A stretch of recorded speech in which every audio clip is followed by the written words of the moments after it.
Just go into the monsters, mon stats, and then just control click or shift click the whole resistance page and just hit delete.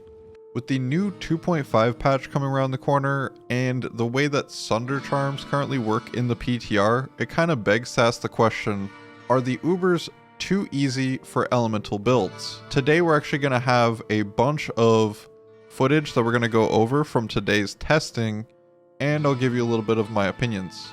To get some of these things straight, what we're going to be doing is basically testing with the full potential of every build. Meaning, we are going to be building everything to its maximum strength. For example, the Sorceress is running full charms, as you saw there for a minute. And then we're also going to be running Sunder Charm and then Infinity when it's necessary. So we're pretty geared on all of these builds. One thing that actually took me by surprise is the fact that the Blizzard Sorceress actually super good in the Ubers, one, but two, because of the Sunder Charms, and you kind of see this theme amongst all of the builds pretty much that do some AoE, is that the monsters that spawn in next to the bosses, like the minions of the bosses inside the Ubers, are no longer immune, and they're really not much of a problem anymore. To me, this was a huge threat in the past with the Ubers when they actually started to like build up over time. You would get hit and barraged multiple times by different targets, and then in combination with the boss, you could be taking a ton of damage. So not only you're actually doing a bunch of damage to the Ubers, you're actually making the place a little bit safer because nothing is going to be immune to you anymore. And then of course the cold actually has that inherent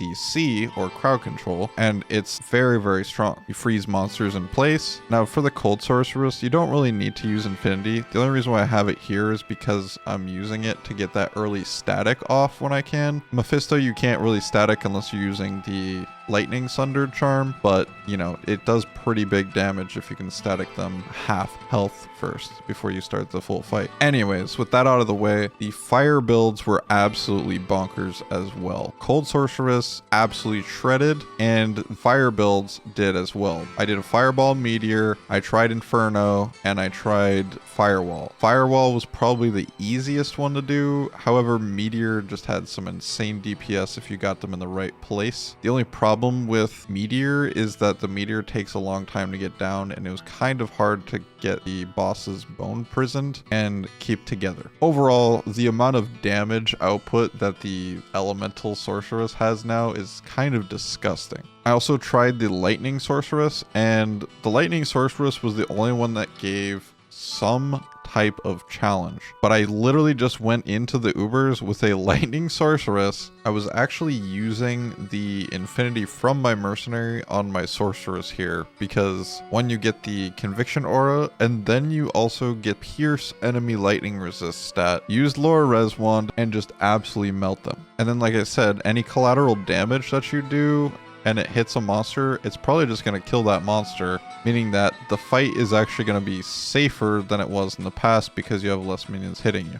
It's pretty cool to be able to do Ubers on an elemental build now. However, Melee's one strong point over casters was bossing. Now, I mean, it's not that bossing is worse now for Melee, it's just that in comparison, it's like, dang, that's like the one thing that Melee had going for them, and now the casters are actually able to do it. So it seems like, to me, that Melee is kind of left behind here. So we did a Lightning Javazon today, and I used Charge Strike while holding an Infinity Pike. It wasn't even the proper gear, actually. I didn't even have like a Matriarchal Pike. It was just some regular War Pike. That one wasn't optimal gear. It literally like 5 or 6 shot the bosses, other than Mephisto, who we still took down with extreme ease. I even took a Fire Druid out there and gave it a shot, and it was kind of crazy how strong it was. For this, I just used Firestorm, and it was very strong. As long as you had the correct angle on them, you kept your Infinity up and Laura Res up, the monsters had like negative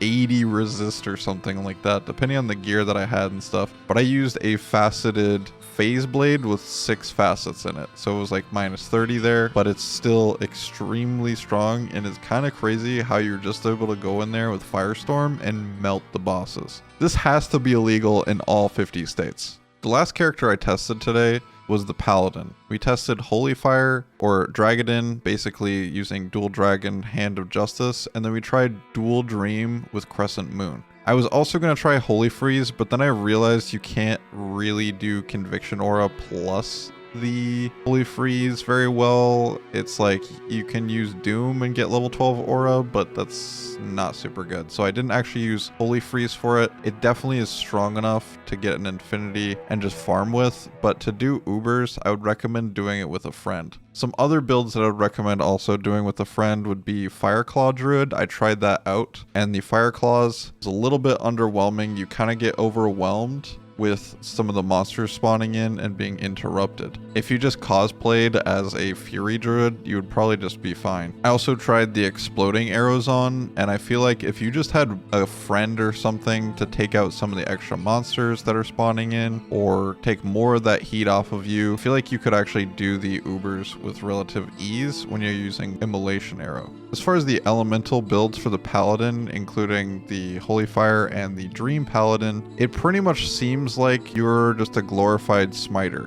Now, I say that because it's very hard to hit the monster with Zeal consistently unless you're stacking a lot of attack rating instead of resistance. It's like a smiter that also clears the AoE and trash around you. It's kind of nice. The Ubers are super doable on both the Fire version, meaning Dragon, and the Dream version with Crescent Moon. Now, the more I kind of played this today and just fooled around with everything, I really do think it's going to be a lot of fun for this next season. But man, I do feel like there has to be a better solution to this. And I think I'm going to make a video next time explaining some of the solutions I'd say for breaking immunities and what we could do in the future to maybe help the longevity of the game while still trying to keep it accessible for new players. Thanks for watching, everybody. I've really appreciated all the support I've gotten for my videos lately. One question I have for you is, what build are you going to be doing the Ubers on now? Me, I kind of want to try on the Blizzard Sorceress pretty early game. We'll see how it goes, but I want to hear what you have to say. Much love to all of you guys. You are all